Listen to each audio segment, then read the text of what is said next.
అందరికీ నమస్తే, welcome to Suni's cooking world. ఈరోజు అయితే శాస్త్రీయమైన పద్ధతిలో ఉగాది పచ్చడి ఎలా చేసుకోవాలో చూపిస్తానండి. దీనికోసం ఏమేం కావాలో చూద్దాం.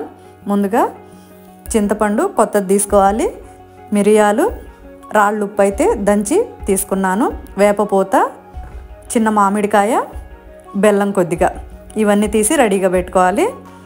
ఇప్పుడైతే ఒక గిన్నె తీసుకొని ఒక నిమ్మకాయ సైజ్ అంతా చింతపండు అయితే ఈనెలు, పీసులు, ఇత్తనాలు అవి ఏమీ లేకుండా శుభ్రంగా ఒలుసుకొని గిన్నెలో వేసేసుకొని ఒక కప్పు వరకు వాటర్ పోసుకొని అరగంట పాటు నాననివ్వాలి.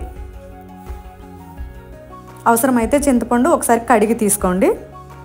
ఇలా ఒక అరగంట పాటు నానబెట్టుకున్న తర్వాత ఇదంతా మెత్తగా నలిపేసుకొని ఇందులో పిప్పంతా తీసేసి చింతపండు గుజ్జు అయితే తీసి వేరే గిన్నెలో వేసేసుకోవాలి. ఇలా వేరే గిన్నెలో చింతపండు గుజ్జు వేసుకున్నాక ఇప్పుడు ఇందులో వేప పూత అయితే వేసుకుందాము. ఈ వేప కొమ్మలు ముందే కొంచెం కడిగి ఆరబెట్టుకోవాలి. ఒలిచిన తర్వాత కడగటం అంటే కష్టమైపోయిద్ది.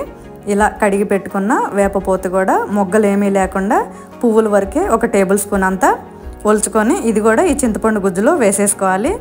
ఇప్పుడైతే కారం కోసం మిరియాలు అయితే అర స్పూన్ వరకు మిరియాలు వేసి మెత్తగా పౌడర్ లాగా దంచి ఈ పౌడర్ కూడా వేసేసుకోవాలి. ఉగాది పచ్చడిలో కారం అయితే వేయరండి, మిరియాల పొడే వేస్తారు. ఇలా వేసేసుకున్న తర్వాత దంచుకున్న రాళ్ళు ఉప్పు కూడా పావు స్పూన్ కన్నా ఎక్కువ, అర స్పూన్ కన్నా తక్కువ వేసేసుకొని ఒకసారి కలుపుకున్నాక సన్నగా తురుముకున్న బెల్లం అయితే 2 టేబుల్ స్పూన్ల వరకు వేసుకోవాలి. చిన్న మామిడికాయ పిందె సన్న ముక్కలుగా కట్ చేసి అది కూడా వేసేసుకొని కలుపుకోవాలి. అంతే అండి, ఉగాది పచ్చడి అయితే రెడీ అయిపోయింది. ఇందులో బెల్లం అయితే కరిగితే చాలు, శాస్త్రీయమైన ఉగాది పచ్చడి అయితే రెడీ అయిపోయింది. ఈ ఉగాది పచ్చడిలో ఉన్న 6 రుచుల లాగానే మన జీవితం కూడా ఆనందం, దుఃఖం, కోపం, శాంతం, ఆశ, నిరాశ ఇలా అన్నీ కలగలిసిందే జీవితం. మన జీవితంలో ఎదురయ్యే ప్రతి అనుభవాన్ని సమపాళ్లలో స్వీకరించాలనేది ఉగాది పచ్చడి సారాంశం.